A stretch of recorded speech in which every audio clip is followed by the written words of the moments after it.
రాజేంద్ర. అక్క అక్క బాగున్నారక్క? బాగున్నా. ఎక్కడున్నావు? అక్క బెంగళూరులో ఉన్నానక్క. ఓ బెంగళూరు. అదే ఇక్కడ పీజీలు స్టార్ట్ చేస్తున్నానక్క, ఒక 2 పీజీలు అవి కట్టిస్తున్నానక్క.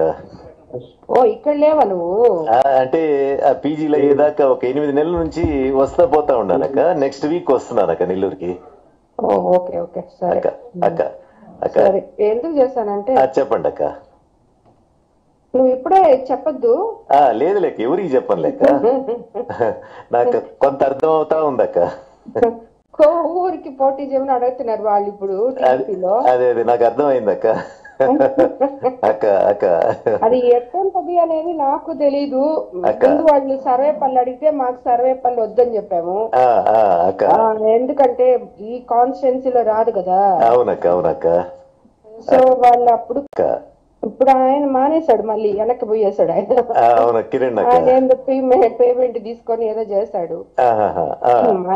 మనమైతే ఇంకా వాళ్ళు వెనక పడే ఉన్నారు, మమ్మల్ని వదలటం లేదు ఎవరు.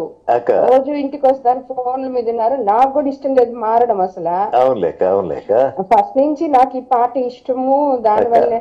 కానీ మరీ వాళ్ళు ఈ మాదిరి చేసేటప్పుడు అన్నని కన్విన్స్ చేయలేకుండా అన్న ఒకటే మాట్లాడుతున్నారు. అంటే నాకు ఇంకా అవమానం జరిగినా మళ్ళీ నువ్వు దాంట్లోనే ఉండమంటావా? నేను ఉండను అన్నారు. సరే గమ్ముగా అయిపోదాము అని చెప్పాను నేను.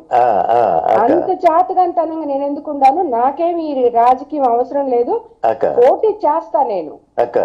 గెలిస్తా, ఓడిపోతా, తర్వాత ఫైట్ గా అయిపోతా నేను, అంతేగాని పోటీ చేయకుండా నేను ఉండను అంటున్నాడు ఆయన. సో అది ఇప్పుడు జరుగుతుండేది.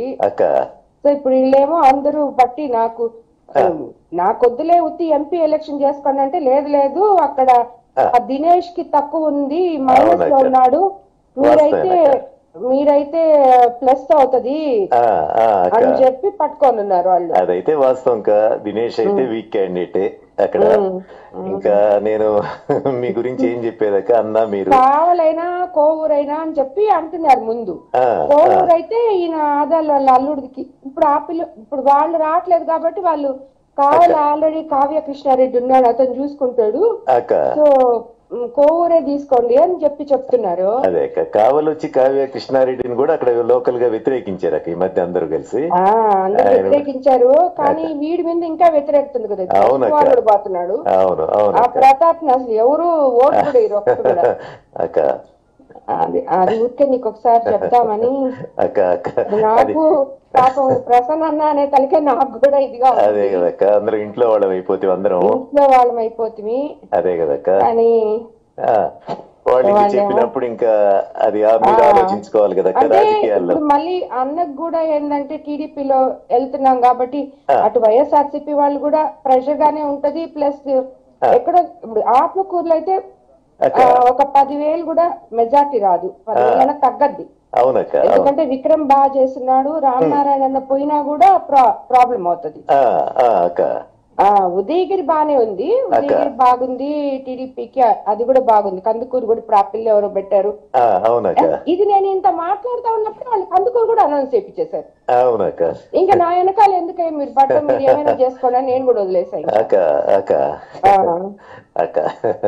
అది నేను మధ్యస్థంగా ఏం చెప్పలే, నాకు మీరు అన్న ఇద్దరు కావాలి కదా.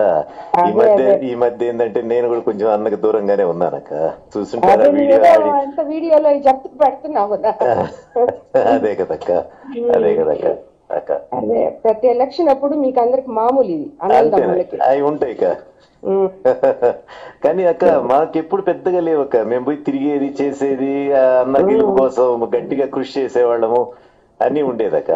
లాస్ట్ టైం కూడా రాహిన్ కూడా తిరిగాడు అన్న కోసం, ప్రసన్న కోసం. రజిత్ పెద్దగా ఇది చెప్పకు రాజేంద్ర, ఇప్పుడే నేను ఇంకా కన్ఫర్మ్ కూడా చేసుకోలేదు. అదే మేమైతే ఇంకా యాక్సెప్ట్ కూడా చేయలేదు దానికి. వాళ్ళు చెప్తా ఉంటే ఇదే చెప్పాను నేను, బంధువులు కదా అది ఇది అని. సర్వేపల్లి అంటే కూడా అదే చెప్ప, వద్దు నాయన నాకెందుకు సర్వేపల్లి, ఆయన లేదమ్మా నువ్వు గెలుస్తావు అంటాడు ఆయన. గెలవనని కాదు, నాకు ఇష్టం లేదు సర్వేపల్లిలో పోయేయడము. వద్దు వద్దు అని చెప్పాను నేను. అంటే ఇంకా అంటే ఆయనకి టికెట్ ఇవ్వనే చెప్పారులే వాళ్ళు, ఆయనకి ఇవ్వట్లేదు అందుకని చెప్పి సర్వేపల్లి తీసుకోమనే చెప్పారు. ఎవరు లేకపోతే ఆయనకి ఇస్తారు కదా పాపం. అంతే కదా, అంతే కదా. సరే రాజేంద్ర,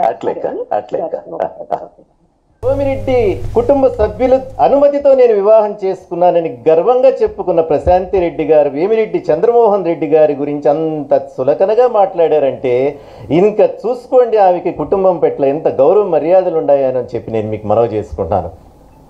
అయిపోయింది. వేమిరెడ్డి ప్రభాకర్ రెడ్డి గారి గురించి కూడా ఒక వాక్యాలు వాడారు, అవి వింటే నాకు అసలు తల తిరిగి. తెలుగుదేశం పార్టీలో చేరిన తర్వాత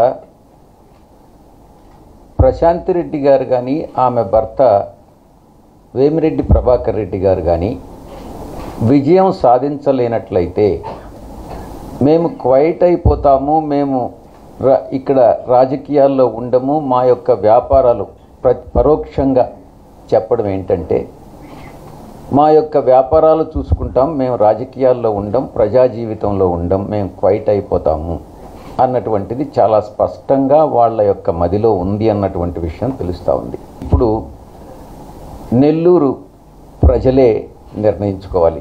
మీకు అనుక్షణం ఎల్లవేళలా మీ సమస్యల్ని ఆకలింపు చేసుకొని మీతో పాటు సహజీవనం చేసేటటువంటి వ్యక్తులు వైఎస్ఆర్సీపీ అభ్యర్థులు. వాళ్ళు కావాలనా, లేక మేము పోటీ చేస్తాం, ఓడిపోతే క్వైట్ అయిపోతాం, మేము మా యొక్క లావాదేవీలు చూసుకుంటాం అన్నటువంటి తెలుగుదేశం పార్టీ అభ్యర్థులు మీకు కావాలన్నా